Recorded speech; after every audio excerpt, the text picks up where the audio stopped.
मित्रांनो, आपण रमाई ही पुस्तक जी बंधू माधव यांनी लिहिलेली आहे ती वाचत आहोत. तर आता आपण आपल्या पुढील भागाला सुरुवात करूया. रुक्मिणीचं अंग कसं घामानं चिंब भिजलेलं होतं. वेदनांनी खूप त्रास झाल्याने ती दमलेली होती. तरी ती अधीरतेने पाहत होती. इतक्या कष्टानं सायसानं तिला लाभलेलं ते फळ ती निरखू इच्छित होती. असं पाहतानाच तिनं सुईणीला तीक्ष्ण आवाजात विचारलं, मुलगीच ना हो? हो हो, मुलगीच झाली. हो, ठमा काकू तोंड वेडवाकडं करीत आपली नापसंती व्यक्त करीत मध्येच बोलली. रखमानंही आपलं तोंड नापसंतीनं दुसरीकडे वळवलं. अन उदासवाने डोळे मिटून ती शांत पडली. सुईण उमजून बोलली, मुलगी झाली म्हणून काय झालं गो? बोल काय झालं? मुलगा काय अमृत बसवतो नि मुलगी काय अमृतून ढकलून देते गो? बोल. तसं पाहिलं तर ग, आई बाबाला बघते मुलगीच हो, मुलगा होतोय आपल्या बायलीचा दास. मग तो छोटं बाळ पुन्हा रडतो. त्या त्या त्या जन्मलेल्या त्या अभ्रकाचं आक्रदन चालू होतं. सुईण बोलली, ठमाबाई, सुई कुठं मिळतेय का बघा. वार पडली, नाळ कापाया हवी. सुई की आणा, ही घ्या, रातीपासनं जपून ठेवली या म्या. ठमा काकू उत्तरल्या. नाळ कापीत कापीत सुईण बोलतच राहिली, बघा वो ठमाबाई, बघा जरा या पोरीचा नखरा, कशी परिगत सुंदर सुंदर इवली इवली, फुलागत कोमल कवडी कवडी. ठमाबाई असं पोरीकडे भान इसरून बघत का राहिल्यास? घंगाड वाजवा घंगाड, आनंदात आनंद गगनात घुमवा, गाव सारं जमवा. ठमकाकू घंगाड शोधित शोधित म्हणू लागली, बघाव बघा, आभाडी तांबडं फुटू लागले, घरोघरी जाती घुमाया लागलीत, देवळात आरती म्हणाया लागलीत. अशा शुभ एडेला पोरीचा जन्म झालाय. ठमाकाकू बाहेर येऊन घंगाड वाजवू लागली. हावसे ए हावसे, अगं उठ, रखमाच्या घरी घंगाड वाजतीया. वाडंत झाली बघ, सुटली एकदाची. शेजारनी कुडाला कान लावून कुजबुजू लागल्या. आर घंगाड वाजतय घंगाड आपल्या घरापुढं.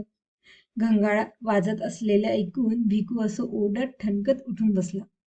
घराकडं त्यानं बारकाईनं कान लावला. त्या त्या त्या अभ्रकाचं हा टोहा त्याच्या कानी आला. तो स्वतःच मग त्या त्या करीत आनंदानं ओढत नाचू लागला. देवा पांडुरंगा, माझ्या रखमाची सुटका केलीस म्हणायची. देवा पांडुरंगा, तुझे हे उपकार मी किती मानू, किती वानू. आणि तो तिथंच आनंदानं गात नाचत राहिला. रखमा परत डोळं उघडून आपल्या मुलीकडं एकटक पाहू लागली. सुईण बोलली, अगं अशी एकटक लावून काय बघतेस?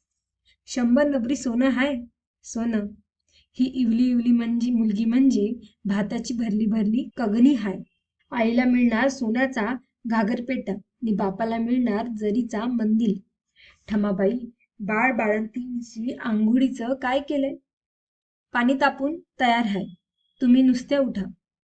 बाळ बाळंतिनीला सुईणीनं रितसर आंघोळ घातली. त्यांना निजवत सुईण बोलतच होती, ठमाबाई, त्या भिकूला उठवा, बोलवा, म्हणावं तुला मुलगी झालीये. हत्तीच्या अमृत बसून साऱ्या गावाला साखर वाट म्हणावं. तिच्या अमृत बसून साखर? ठमाबाई, काय झालं? बोलायचं आपलं तसं. त्यासाठी मोजायचं असतं 4 चव्वल थोडंच. मातीच्या माठातलंच पाणी पण थंड सरबत म्हणून प्यायचं. सुईण परत आठवण करीत म्हणाली, ठमाबाई, भिकू अजून कसा आला नाही.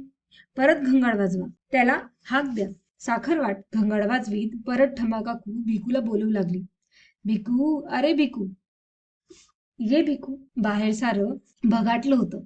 सारं स्पष्ट स्पष्ट आता दिसू लागलं होतं. ठमाकाकूलाही दिसू लागलेलं. त्या झाडाखाली रुक्मिणीचा भिकू एकटाच आनंदानं नाचत गात होता.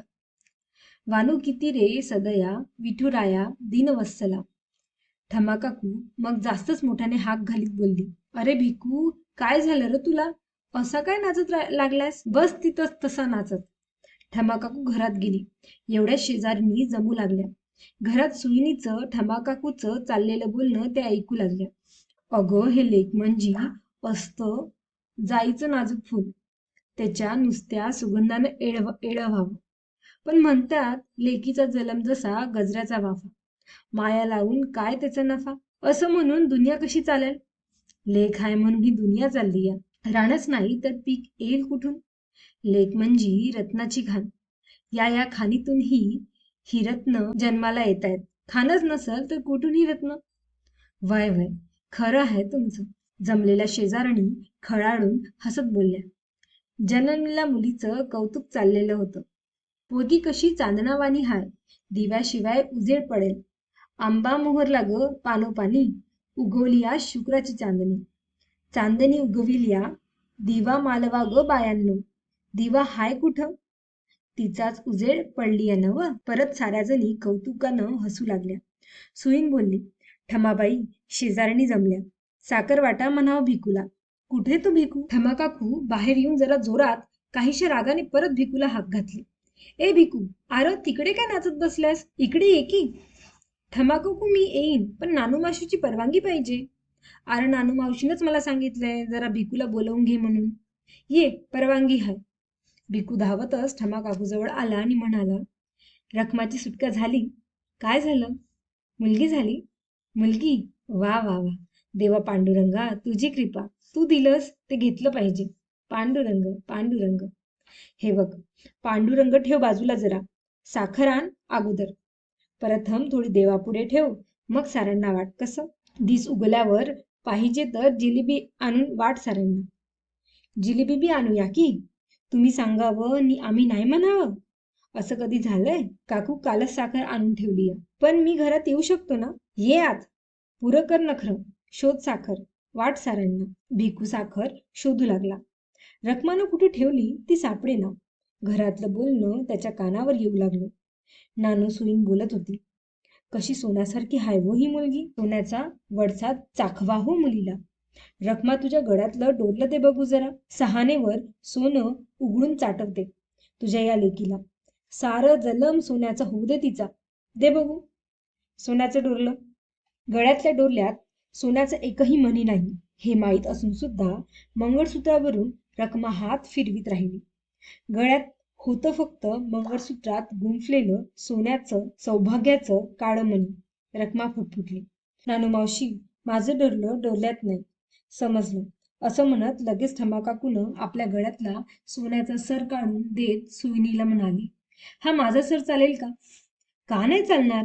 तू तर या बाळाची आजी लागतेस. वय, माझ्या नातिनीला सोन्याचा वडसा चाटवाच ओ. आमच्या जातीतील मुलांना कोण चाटवते सोन्याचा वडसा? पण या बाडीच्या नशिबानं तुम्ही भेटला. सोन्याचा वडसा चाटवा. माझा सर हिरा मानकाचा होऊ दे. तिचा जलम सोन्या नाण्याचा होऊ दे. रखमाच्या डोळ्यात त्यावेळी चटकन पाणी आलं. टप टप उघडलं. सुईणीला ते दिसलं.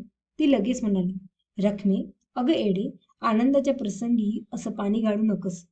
आज सोन्याचा दिस सोन्याच्या पावलाने उगवलाय.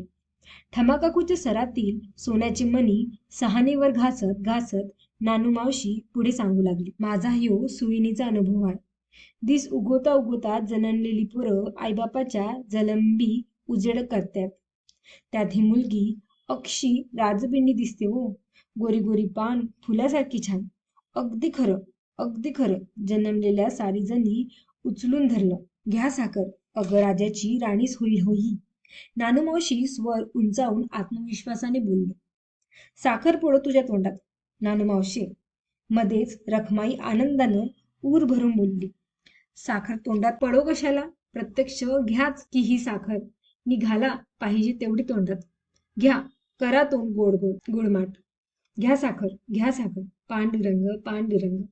मोठ्या थाटात साखर देऊन भिकू मोठ्या आनंदानं जमलेल्या साऱ्यांना तो साखर वाटू लागला. एव्हा ना बऱ्याच शेजारणी व शेजारची मुलं मुली जमल्या. आनंदी आनंद उसळलेला. तेवढ्यात सुईणीनं अभ्रकाच्या जिभेला सोन्याचा वडसा चाटवला. ती आनंदाने बोलली, बघा, सोन्याचा वडसा चाटवलाय. झालं की नाही लेकीचा जलम सोन्याचा? अहो, असते एकेकाची वैशी. साखरच खाणार त्याला देव देणार, हे मातूर अक्षी खरं. एवढं बाळंपण मी करते, पण सोन्याचा वडसा चाटवायचा माझं कधी स्वतःहून ध्यानात येत नाही. पण या पुरीच्या एडेला कसं ध्यानात आलं? वाटलं ह्या पुरीला सोन्याचा वडसा चाटवावा. एकेकाचा जलम असतो चांगल्या मुहूर्तावर, त्यांचं घडत जातं असं चांगलं. विकून मोठ्या आनंदानं सुईणीच्या ओटीत ओंजळभर शिदा घातला. ती आनंदून बोलली, मुलगी मोठी पायगुणाची आहे हो. बघा, सगळीकडं कसा आनंदी आनंद चाललाय. सगळ्या जणी बघा कशा हसतात खिदळतात. भिकू, येते रे सायंकाळी. सहज चक्कर मारीन मी हं. का, पोरीनं येळ लावलंय की काय तुला, नानू मावशी? तसं मन पाहिजे तर. एड्या लाडीनं एड लावले खरं. बघा हा नानू शिंगे, शिंग वाजवायला कसा आला आपोआप. वय, कुणी नाही बोलवलं मला. माझं पाय इकडं वळलं आपोआप. ऐकलं? हो, असते एकेकाची वैशी.